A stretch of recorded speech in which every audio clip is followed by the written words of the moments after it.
नमस्कार विद्यार्थी मित्रांनो, मी आज तुम्हाला पूर्वसूचना दिल्याप्रमाणे द्वितीय वर्षाच्या विद्यार्थ्यांचं स्वागत करते।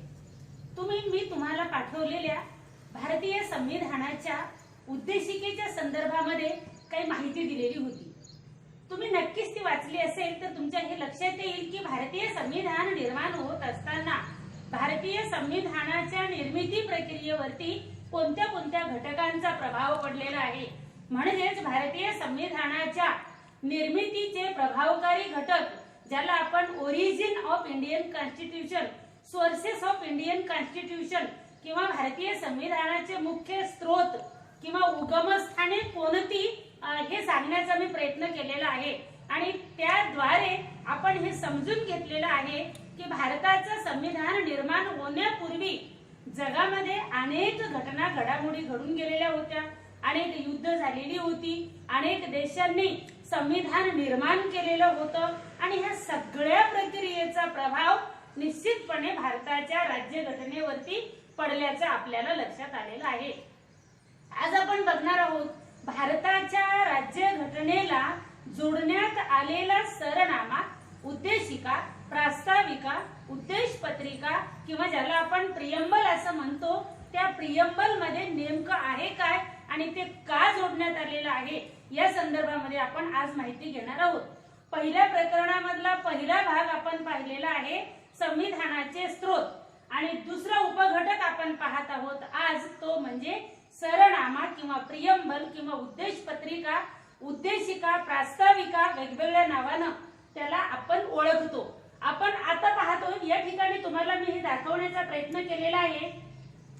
एका बाजूला हे प्रास्ताविका आहे, प्रियम्बल आहे आणि दुसऱ्या बाजूला कॉन्स्टिट्यूशन ऑफ इंडिया हे संविधान आहे, संविधानाचं हे चित्र आहे। आता इकडे लक्ष द्या, हे दोन्हीच्या मध्ये मी हे बाण दाखवलेलं आहे। याचा अर्थ काय आहे खाली तुम्हाला दिसत असेल, प्रियम्बल टू कॉन्स्टिट्यूशन। यामधून आपण हे समजून घेण्याचा प्रयत्न करतोय की हे जे संविधान आहे 395 कलमांचं जे संविधान आहे, या संविधानामध्ये काय आहे हे कुठं समजणार आहे आपल्याला? प्रियम्बल मधून समजणार आहे, प्रास्ताविकेमधून समजणार आहे। आणि म्हणूनच आपल्याला संविधान जर समजून घ्यायचं असेल तर संविधानाचं एंट्री डोर जे आहे, प्रवेशद्वार ज्याला म्हणतो आपण, ते प्रवेशद्वार हे सरनामा आहे आणि ह्या सरनाम्याशिवाय आपल्याला भारताचं संविधान समजून घेता येणार नाही। आणि म्हणूनच आज आपण बघणार आहोत की सरनामा म्हणजे काय असतं नेमकं। तुम्ही व्यवहारामध्ये एक शब्द ऐकलेला असेल, सर सलामत तो पगडी 50। याचा अर्थ काय होतो?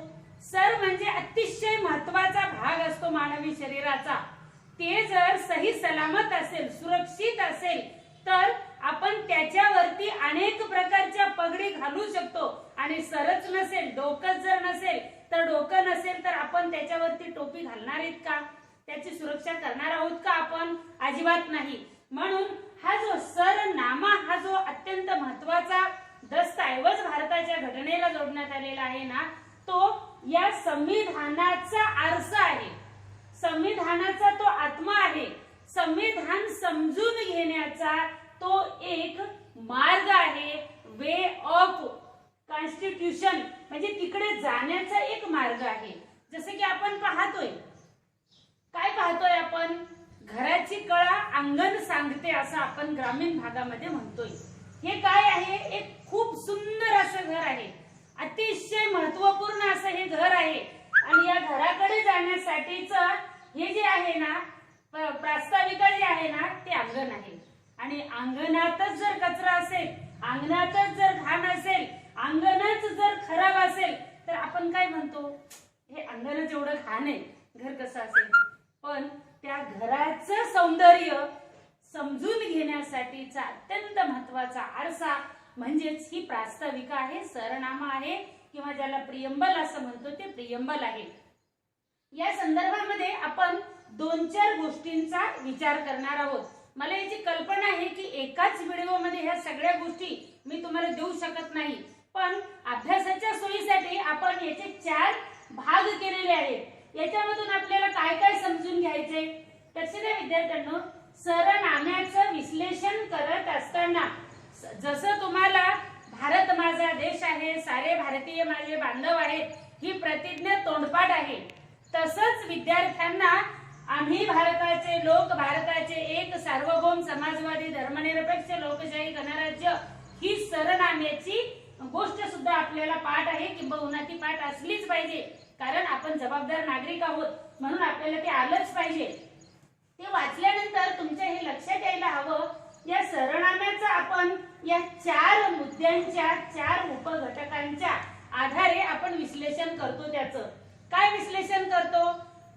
स्त्रोत म्हणजे सरनामा वाचल्यानंतर आपल्याला हे कळतं की हे संविधान कोणी तयार केलेलं आहे, या संविधानाचा स्त्रोत काय आहे, या संविधानाचं उगम ओरिजिन काय आहे. पहिलंच वाक्य अतिशय महत्वपूर्ण आहे बघा तुम्ही. पहिलंच वाक्य, आम्ही भारताचे लोक, we the people of India. पहिलंच वाक्य, पहिलं स्टेटमेंट अतिशय महत्वपूर्ण आहे. तुम्हाला सगळ्यांना माहित आहे, घटना समितीनं जरी ही घटना तयार केली असली तरी ती भारताच्या जनतेच्या वतीनं, भारतीय लोकांच्या वतीनं, भारतीय लोकांचं प्रतिनिधित्व करत या घटना समितीच्या लोकांनी ही घटना तयार केलेली आहे. म्हणून घटनाकारांचं मन किती उदात्त आहे बघा, विचार करा तुम्ही. म्हणजे त्यांनी कष्ट घेतले आणि त्या सगळ्या गोष्टींचं श्रेय भारतीय जनतेला दिलं. म्हणून भारतीय संविधानाचं स्त्रोत सरनाम्याप्रमाणे आपल्याला काय पाहायला मिळतं? आम्ही भारताचे लोक, we the people of India. म्हणजे ही घटना भारताच्या लोकांनी कुणासाठी तयार केलेली आहे? भारताच्या लोकांसाठी. कशासाठी तयार केलेली आहे ते आपण नंतर बघूया. आता बघा, भारताच्या घटनेचा स्त्रोत कोणता आहे? बेसिक स्त्रोत काय आहे? भारताचे लोक. याच्या आधीच्या व्हिडिओमध्ये मी तुम्हाला हे सांगितलेलं आहे. काय सांगितलेलं आहे? ब्रिटिश भारतामध्ये तराजू घेऊन आले आणि इतर राज्यकर्ते म्हणजे तलवारबाज कसे बनले ते मी तुम्हाला सांगितलेले. म्हणजे ईस्ट इंडिया कंपनीच्या माध्यमातून त्यांचा प्रवेश भारतामध्ये झाला आणि ते पाहता पाहता संपूर्ण देशावरती ताबा त्यांनी मिळवला, राज्यकर्ते झाले आणि त्यांना घालवण्यासाठी भारतामध्ये स्वातंत्र्य आंदोलन, स्वातंत्र्य चळवळ, अनेक सुधारणा, अनेक कायदे, राज्यशास्त्राच्या अभ्यासाच्या दृष्टिकोनातून मी तुम्हाला काही स्टडी मटेरियल पाठवलेलं होतं. भारतीय संविधानाच्या स्त्रोताच्या संदर्भामध्ये 1909 चा कायदा, 1919 चा कायदा, 1935 चा कायदा, 1947 चा कायदा, घटना समितीमध्ये झालेले वादविवाद, या सगळ्या गोष्टी मी तुम्हाला शेअर केलेल्या आहे. याच्याशिवाय मी तुम्हाला आणखी हेही दिलेलं आहे की जगातल्या ज्या काही घटना होत्या त्या घटनांचाही प्रभाव भारताच्या राज्यघटनेवरती कसा पडलेला आहे हे मी आधीच्या व्हिडिओमध्ये तुम्हाला दिलेला आहे. आता आपण स्त्रोत पाहिल्यानंतर दुसऱ्या टप्प्याकडे वळूया, ते म्हणजे राज्याचे स्वरूप, नेचर ऑफ स्टेट. विद्यार्थ्यांनो नीट लक्ष द्या, राज्याचं स्वरूप म्हणजे नेमकं काय? ब्रिटिशांचं भारतामध्ये राज्य असताना, वर्चस्व असताना, सत्ता असताना भारत काय होता? भारत ही एक ब्रिटिशांची वसाहत होती. म्हणजे ब्रिटिशाच्या ताब्यात असलेली वसाहत होती. म्हणजे भारताचं स्थान एक स्वतंत्र राज्य असं होतं का? नाही. 15 ऑगस्ट 1947 ला भारताला स्वातंत्र्य मिळालं आणि भारत हा एक स्वतंत्र देश किंवा राष्ट्र राज्य म्हणून जगाच्या नकाशावरती आलं. हे जरी सत्य असलं तरीही आपण राज्याचं स्वरूप यामध्ये काय बघणार आहोत? बेसिकली आपण सरनाम्याचा अभ्यास केल्यानंतर त्याची दुसरी लाईन जे बघा, आम्ही भारताचे लोक, भारताचे एक सार्वभौम समाजवादी धर्मनिरपेक्ष लोकशाही गणराज्य घडवण्याचा. आता यातला प्रत्येक शब्द नीट बघा तुम्ही, यातला प्रत्येक शब्द एवढा अर्थपूर्ण जगामध्ये ह्या प्रत्येक शब्दावरती अनेक लोकांनी पीएचडी केलेली आहे, अनेक लोकांनी पुस्तकं लिहिलेली आहेत, अनेक लोकांनी समीक्षा ग्रंथ लिहिलेले आहेत, अनेक लोकांनी त्याचा अभ्यास केलेला आहे. कित्येक कायदे तज्ञांनी या सगळ्या गोष्टीला म्हणजे राज्यशास्त्रामध्ये राजकीय तत्वज्ञानामध्ये अतिशय महत्वपूर्ण भूमिका मांडण्याचा प्रयत्न केलेला आहे. म्हणजे भारताच्या सरनाम्याच्या संदर्भामध्ये ब्रिटिश विचारवंत अर्नेस्ट बार्कर असं म्हणतोय की हे संविधान म्हणजे एवढी महत्वपूर्ण दस्तऐवजाची गोष्ट आहे की तो संविधानाचा आत्मा आहे. 1953 ला त्यांनी त्यांच्या एका पुस्तकाला the principles of social and political theory नावाच्या पुस्तकाला त्यांनी ह्या सरनाम्याचा भाग जोडला आणि त्यांनी सरनाम्याचा भाग जोडल्यानंतर त्यांना प्रश्न केला गेला की तुम्ही हे असं का केलं. तेव्हा त्यांनी सांगितलं की माझं पुस्तक ज्यांना कोणाला वाचता येणार नाही, वाचण्यासाठी वेळ नसेल किंवा ते समजणार नाही, त्या लोकांनी निदान ही प्रास्ताविका जरी वाचली तरी माझ्या पुस्तकामध्ये आशय जो देण्यात आलेला आहे तो त्यांना नीट समजून जाईल. म्हणजे विचार करा तुम्ही, भारतीय संविधानाचा हा जो सरनामा आहे ना तो अतिशय महत्वपूर्ण शब्दामध्ये म्हणजे अलंकारिक शब्दांमध्ये म्हणजे ज्याला आपण अतिशय अर्थपूर्ण म्हणजे इतका आशय त्यामध्ये भरलेला आहे, काव्यमय स्वरूपामध्ये त्याला भारदस्त पद्धतीनं समोर करण्याचा प्रयत्न केलेला आहे. म्हणजे बघा 395 कलम एकीकडे आणि त्याचा सारांश किंवा त्याचा अर्थ त्याचा आशय हा या सरनाम्यामधून देण्याचा प्रयत्न केलेला आहे. आपण राज्याचं स्वरूप बघतोय, नेचर ऑफ स्टेट बघतोय. आपण जगामध्ये वेगवेगळ्या प्रकारचे स्टेट आहेत आपल्याला माहित आहे, अनेक विचार प्रणाली अनेक राजकीय सिद्धांत आपल्याला माहित आहेत. जसं की काही देश साम्यवादी देश आहेत, काही देश हे जसे संसदीय लोकशाहीचे आहेत, काही अध्यक्षीय लोकशाहीचे आहेत. संसदीय लोकशाही असून सुद्धा राज्याचा प्रमुख काही ठिकाणी हा आनुवंशिक पद्धतीने निवडला जातो जसं की इंग्लंडमध्ये होत असतं. त्याच्यानंतर भारतामध्ये राज्याचा प्रमुख ज्याला राष्ट्रपती म्हणतो तो लोकांच्या मार्फत अप्रत्यक्ष पद्धतीने निवडला जातो. लोकशाही असलेल्याच देशांनी धर्माधिष्ठित प्रकारची राज्य व्यवस्था काही ठिकाणी स्वीकारलेली आहे आणि काही देशांनी धर्मनिरपेक्ष पद्धतीचा पुरस्कार केलेला आहे.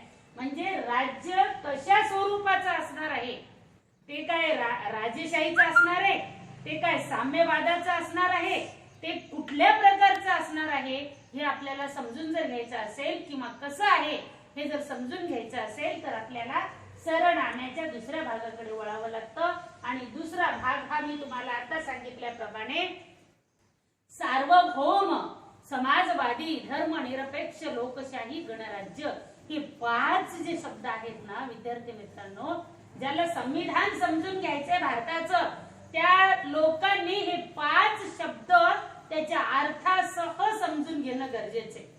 आता सार्वभौम हे मागच्या वर्षीच्या आपण राजकीय सिद्धांताच्या पेपरमध्ये पाहिलेले. सार्वभौमत्व हा राज्य निर्माण होण्याचा एक अनिवार्य घटक आहे असं मी तुम्हाला सांगितलेलं होतं. कारण काय, लोकसंख्या आहे, शासन आहे, भूप्रदेश आहे आणि सार्वभौमत्व हा जर चौथा अतिशय महत्वाचा अनिवार्य घटक जर नसेल तर त्याला आपण राज्य म्हणत नाही असं आपण पाहिलेलं होतं.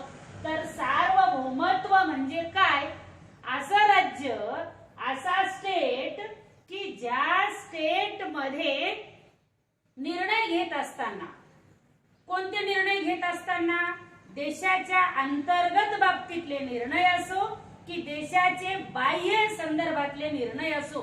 म्हणजे आपला जो या वर्षीचा दुसरा पेपर आहे ना आंतरराष्ट्रीय संबंधाचा, म्हणजे भारताच्या बाहेरील देशांसोबतचे संबंध कोणासोबतचे कसे असावेत या संबंधाने निर्णय घेणं असो, हे घेत असताना त्या स्टेटवरती त्या राज्यावरती बाह्य शक्तीचा किंवा अंतर्गत शक्तीचा नियंत्रण नसणं किंवा नियंत्रणापासून मुक्ती असणं म्हणजे काय आहे, सर्वोच्च उच्चतम अधिकार.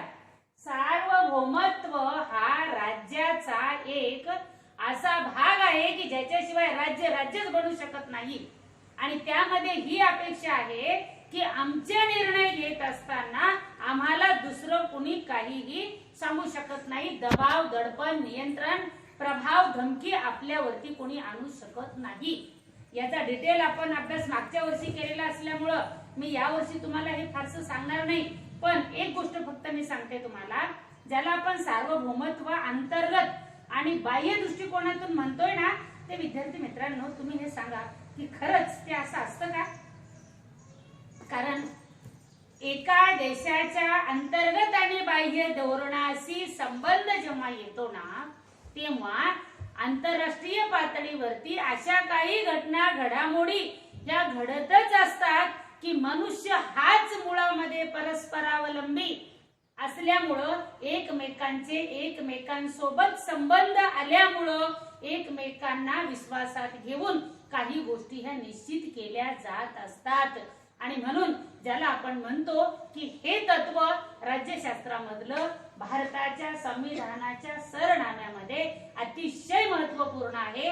भारतावरती तुम्ही हे असं का केलं, तुम्ही हे असंच करा, तुमचं असं धोरण नको, आम्हाला पाहिजे तसं धोरण बनवा, अशा प्रकारचा दबाव आणि प्रभाव कोणतीही बाह्य शक्ती आपल्यावरती आणू शकत नाही. याचा अर्थ असा की भारत हे राज्य म्हणून कसं आहे, सार्वभौम आहे.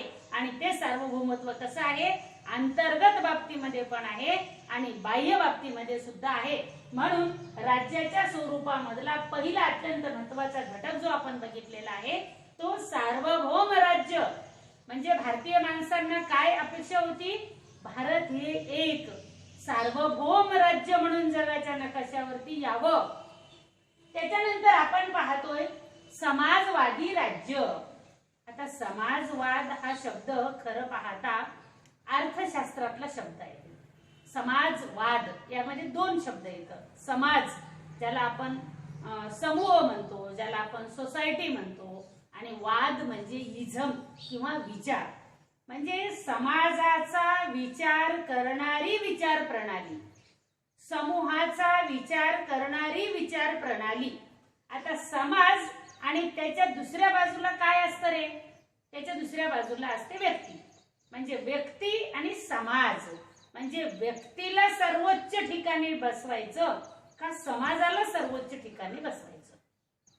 वास्तविक पाहता भारतीय स्वातंत्र्य आंदोलनामध्ये आणि भारत देशाच्या निर्मितीमध्ये काँग्रेस पक्षाचं जे योगदान आहे त्या योगदानाचा एक भाग असा तत्कालीन काँग्रेस नेत्यांवरती समाजवादी विचारसरणीचा खूप मोठा प्रभाव होता, खूप मोठा परिणाम होता.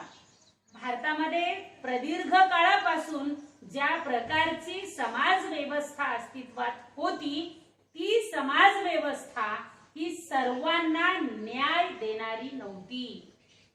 उत्पादनाची साधनं आणि वितरणाची व्यवस्था, उत्पादनाची साधनं बेसिकली आपल्याकडे कोणती होती, जमीन हे उत्पादनाचं मुख्य साधन होतं. पण ही जमीन कोणाच्या ताब्यामध्ये होती, ही जमीन जमीनदारांच्या ताब्यामध्ये होती, ही जमीन सरंजामदारांच्या ताब्यामध्ये होती, ही जमीन काही ठराविक लोकांच्या ताब्यामध्ये होती. म्हणजे उत्पादनाचं बेसिक साधन जमीन, ज्याच्यावरती समाजाची मालकी नव्हती, आणि तिथं होणारं उत्पादन आणि वितरण यावरती समाजाची मालकी नसल्यामुळं आर्थिक दृष्टिकोनातून विषमता निर्माण झालेली होती. काही ठराविक लोकांकडून मोठ्या समूहाचं शोषण होत होतं, पिळवणूक होत होती. आणि म्हणून समाजवाद हा शब्द राज्यघटनेमध्ये आणि सरनाम्यामध्ये समाविष्ट केला गेला. तुम्हाला हेही सांगणं गरजेचं आहे की 1976 ला 42व्या घटना दुरुस्तीनं समाजवाद हा शब्द सरनाम्यामध्ये आला. पहिल्यांदा जी दुरुस्ती झालेली होती 76 ला, त्या 76च्या दुरुस्तीनं हा शब्द आला. याचा अर्थ असा नाही की संविधानामध्ये समाजवाद हा शब्द नव्हता. समाजवादी आशय संविधानामध्ये प्रत्येक ठिकाणी आपल्याला पाहायला मिळतो. मार्गदर्शक तत्वांच्या मध्ये सगळीकडे आपल्याला समाजवाद ही गोष्ट पाहायला मिळते. म्हणजेच समाजवादामध्ये आपल्याला हे बघायचं आहे की राज्याच्या नियंत्रणामध्ये उत्पादनाची साधनं, वितरणाची व्यवस्था असेल तर राज्य कोणत्याही प्रकारचा भेदभाव न करता समाजातल्या सर्व घटकांना न्याय देऊ शकते. याच्या पुढचा आणि अत्यंत महत्त्वाचा भाग समाजवादामध्ये आर्थिक दृष्टिकोनातून राज्य स्वावलंबी बनवण्यासाठी, आर्थिक दृष्टिकोनातून शोषणमुक्त राज्य बनवण्यासाठी आणि आर्थिक विषमता नाहीशी करण्यासाठी या समाजवादी शासन व्यवस्थेचा प्रयोग किंवा उपयोग भारताच्या संविधानाने केला. ही एक क्रांतिकारी गोष्ट होती, कारण त्याच्याशिवाय भारतामधली गरिबी, त्याच्याशिवाय भारतामध्ये मुठभर लोकांचं जे बहुसंख्य लोकांवरती असलेलं वर्चस्व होतं ते वर्चस्व कमी होणार नव्हतं. म्हणून घटनाकारांनी ही गोष्ट अतिशय महत्वाची मानली आणि सरनाम्यामध्ये त्याला स्थान दिलं.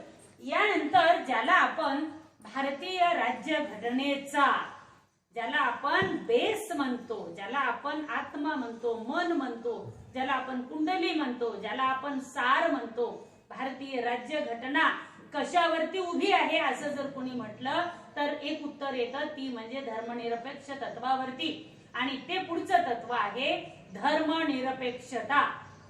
आता तुम्ही विचार करत असाल की धर्म म्हणजे काय, धर्मनिरपेक्षता म्हणजे काय.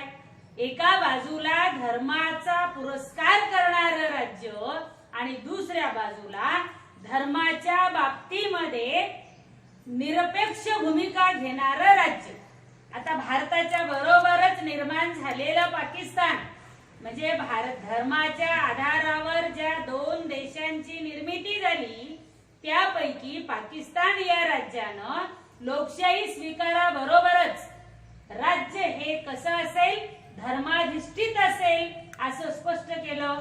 भारतातल्या लोकांना गंभीर प्रश्न पडला की भारताचं काय, आणि भारताच्या घटनाकारांनी अतिशय व्यापक आणि विशाल दृष्टिकोन ठेवला की जिथं लोकशाही असते तिथं धर्मनिरपेक्षताच असली पाहिजे, जिथं लोकशाही असते तिथं धर्माधिष्ठित राज्य ही संकल्पना असू शकत नाही. म्हणजेच मूलभूत अधिकारामध्ये व्यक्तीला पर्सनल, इंडिव्हिज्युअल, वैयक्तिक, खाजगी स्वरूपामध्ये काय दिलेलं आहे, धर्माचं स्वातंत्र्य दिलेलं आहे, म्हणजे धार्मिक अधिकार दिलेला आहे. पण व्यक्तीला पर्सन म्हणून तुम्हाला कोणता धर्म असू शकेल, पण भारत हे राज्य म्हणून भारताला कोणताही धर्म नाही. धर्माच्या बाबतीमध्ये दोन गोष्टीचा विचार केला जातो. पारंपरिक अर्थानं आपण ज्याला धर्म म्हणतो ना, त्या धर्मामध्ये काय असतं माहितीये का, तुम्ही आज हे सगळं असं करा, तुम्ही मेल्यानंतर तुम्हाला सगळं काही चांगलं मिळेल असं धर्मामध्ये असतं. म्हणजे धर्मामध्ये दोन गोष्टी आहेत. म्हणजे ज्याला आपण वर्तमान जीवन म्हणतो ना, ज्याला आपण ऐहिक जीवन म्हणतो ना, त्या ऐहिक जीवनामध्ये तुम्ही जर काही केलं चांगलं तर भविष्य म्हणजे मेल्यानंतर तुम्हाला मोक्ष मिळेल, मेल्यानंतर तुम्ही स्वर्गात जाल, मेल्यानंतर तुम्हाला काही काही लाभ मिळतील असं सांगितलं जातं. पण जगामध्ये धर्मनिरपेक्षतेच्या संदर्भामध्ये एक वातावरण, एक विचार, एक तत्व प्रणाली तयार झाली. राजा वेगळा आणि धर्म वेगळा, चर्च वेगळा आणि राजसत्ता वेगळी. आणि याच्यामुळे काय झालं की धर्म आणि राज्य दोन्हीही एकमेकांना जे संघर्ष करत चाललेले होते ते एकमेकांपासून अलिप्त होण्यासाठीची प्रक्रिया सुरू झाली. आणि भारतामध्ये तर मी आपल्याला आधी सांगितल्याप्रमाणे अनेक देशांच्या राज्यघटना तयार झालेल्या होत्या, त्या अंमलात आलेल्या होत्या. आणि म्हणून भारताने काय केलेलं आहे, धर्मनिरपेक्ष, मुळातच भारतामध्ये जाती, धर्म, भाषा, पंथ यामध्ये विविधता आहे. धर्माच्या आधारावरच पाकिस्तान भारतापासून फुटून दूर निघालेला होता. भारतीय लोकांना, भारतीय घटनाकारांना पुन्हा धर्माच्या आधारावरून देशामध्ये दुफळी संघर्ष, दुजाभाव निर्माण होऊ द्यायचा नव्हता. म्हणून धर्मनिरपेक्षता या तत्वाचा सुद्धा पुरस्कार केलेला आहे. ज्याप्रमाणे समाजवाद हा शब्द संविधानाच्या सरनाम्यामध्ये 1976 ला 42व्या घटना दुरुस्तीनं आला, त्याचप्रमाणे धर्मनिरपेक्षता हा शब्द सुद्धा या ठिकाणी समाविष्ट करण्यात आलेला आहे. म्हणजे राज्य कारभार, शासन कारभार आणि संविधान आणि हा भारत देश यांचा कोणताही एक विशिष्ट धर्म नाही आणि असू शकत नाही. धर्म हा व्यक्तीला आहे, खाजगी जीवनासाठी धर्म आहे. राज्य कोणताही कायदा एका विशिष्ट लोकांच्या फेवरसाठी करणार नाही किंवा विशिष्ट लोकांच्या विरोधामध्ये करणार नाही. धर्मनिरपेक्ष राज्य म्हणजे धर्माचा विरोध करणारे राज्य असा याचा अर्थ नाही. धर्मनिरपेक्ष राज्य म्हणजे धर्माच्या बाबतीमध्ये उदासीन असणारं राज्य असा नाही. धर्माच्या बाबतीमध्ये ज्याला आपण निरपेक्ष भूमिका घेणारे राज्य म्हणतो. मानवी जीवनाच्या ऐहिक, आध्यात्मिक किंवा पारलौकिक नाही, मानवी जीवनाच्या इहवादी, भौतिक, ऐहिक जीवनाचा विचार करणारं राज्य त्याला आपण धर्मनिरपेक्ष राज्य म्हणतो. आणि भारताच्या लोकांनी भारताचं संविधान, भारताचं राज्य कसं बनवलेलं आहे? धर्मनिरपेक्ष राज्य बनवलेलं आहे. त्याच्यानंतर पुढचा शब्द आपण 5 अतिशय महत्त्वाचे शब्द आज बघणार आहोत. त्याच्यानंतर पुढचा शब्द आहे लोकशाही राज्य किंवा प्रजासत्ताक राज्य. आपल्या सगळ्यांना हे माहित आहे लोकशाही म्हणजे काय. लोकांचे, लोकांसाठी, लोकांकडून चालवले जाणारे शासन म्हणजे लोकशाही. याचा अर्थ काय आहे? शासनाच्या प्रत्येक प्रक्रियेमध्ये जनतेचा प्रत्यक्ष किंवा अप्रत्यक्ष सहभाग असणारं राज्य त्याला आपण काय म्हणतो? लोकशाही राज्य किंवा प्रजासत्ताक राज्य. लोक हे अंतिमतः सर्वोच्च आहेत. म्हणजे अंतिम पॉवर कोणाच्या जवळ आहे? लोकांच्या जवळ आहे. लोक ठरवतील त्याला सत्तेमध्ये पाठवतील आणि लोक ठरवतील त्याला तिथून वापस पण बोलावतील. यासाठी कुठली प्रक्रिया असते? ठराविक काळाने येणाऱ्या निवडणुकांची प्रक्रिया असते. निवडणुकांच्या मध्ये लोक ठरवतात कोणाला निवडून द्यायचं आणि त्यांनी जर चांगलं काम केलं नाही तर पुन्हा पुढच्या वेळेस ठरवतात की त्याला वापस कसं बोलवायचं. ज्याला आपण लोकशाही राज्य असं म्हणतो ना, ते लोकशाही राज्य म्हणजे कायदे मंडळ, कार्यकारी मंडळ यामध्ये कशा प्रकारची व्यवस्था असेल? लोकांना मान्य असणारी, लोकांच्या मनाप्रमाणे, लोकांच्या विचाराप्रमाणे चालणारी. आपल्याकडे प्रातिनिधिक लोकशाही शासन पद्धती आहे.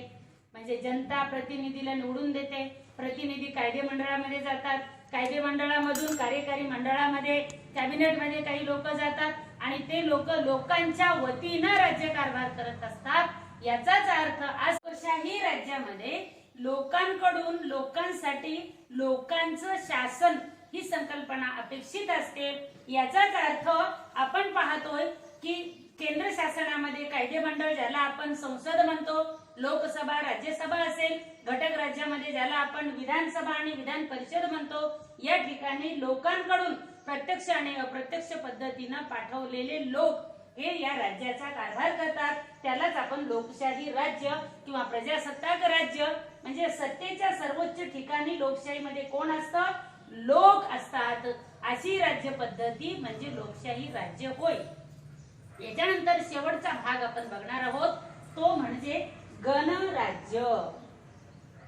ज्या इंग्लंडचा प्रभाव, इंग्लंडच्या राज्यघटनेचा प्रभाव भारतावरती, भारतीय राज्य व्यवस्थेवरती मोठ्या प्रमाणावरती जाणवतो असं आपण म्हणतो.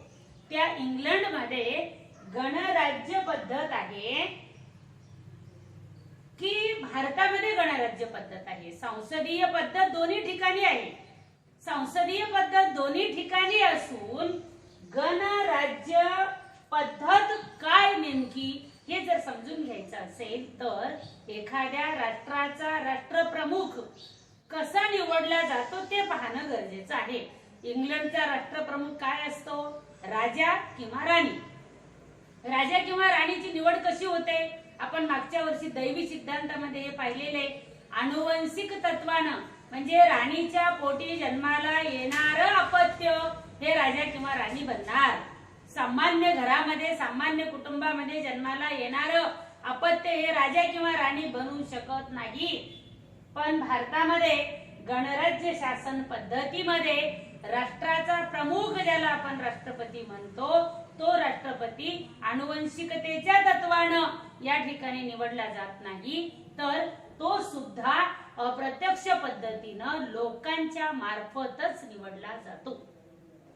म्हणजे लोकांकडून नियुक्त झालेलाच लोकांच्या पसंतीचाच, भलेही तो राजघराण्याशी संबंधित नसेल.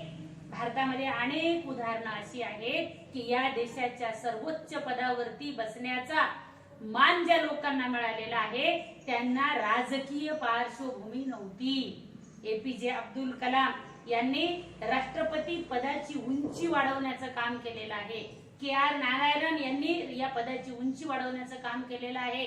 आणि आपण म्हणूनच गणराज्य पद्धती याचा अर्थ असा की देशाच्या सर्वोच्च पदावरती राष्ट्रप्रमुख म्हणून ज्याची नेमणूक केली जाते ती नेमणूक आनुवंशिकतेच्या नव्हे तर लोकांनी प्रत्यक्ष अप्रत्यक्षपणे जनतेमार्फत निवड होते, त्याला आपण गणराज्य म्हणतोय. आज आपण काय पाहिलेले, राज्याचं स्वरूप. भारत हे एक सार्वभौम राज्य आहे, म्हणजे अंतर्गत आणि बाह्य दृष्टिकोनातून कोणाचं नियंत्रण नाही. भारत हे समाजवादी राज्य आहे, म्हणजे आर्थिक दृष्टिकोनातून उत्पादनाची साधनं, वितरणाची व्यवस्था याच्यावरती समाजाची मालकी आणण्याचा प्रयत्न मोठ्या प्रमाणावरती करण्यात आलेला आहे. धर्मनिरपेक्ष राज्य म्हणजे भारताचं शासन कोण्या धर्माप्रमाणे चालत नाही. आणि लोकशाही राज्य म्हणजे अंतिम सत्ता लोकांच्या हाती असते, ती लोकांसाठीच वापरली जाते आणि ती लोकांकडूनच वापरली जाते. आणि गणराज्य याचा अर्थ देशाच्या सर्वोच्च पदावरती बसणारा राष्ट्रप्रमुख हा आनुवंशिक पद्धतीनं नव्हे तर तो लोकांकडून प्रत्यक्ष अप्रत्यक्षपणे निवडला जातो. या गोष्टीचा आपण विचार केलेला आहे. संविधानाचा स्रोत आणि संविधानानुसार राज्याचं स्वरूप या दोन गोष्टी आपण आजच्या व्हिडिओमध्ये इथं समाप्त करणार आहोत, कारण व्हिडिओ लांबेल आणि व्हिडिओमध्ये आपल्याला सविस्तर विवेचन करता येणार नाही. म्हणून आपण या दोन गोष्टी इथं थांबवतोय आणि नेक्स्ट व्हिडिओमध्ये आपण बाकीचा भाग पाहणार आहोत. तोपर्यंत धन्यवाद.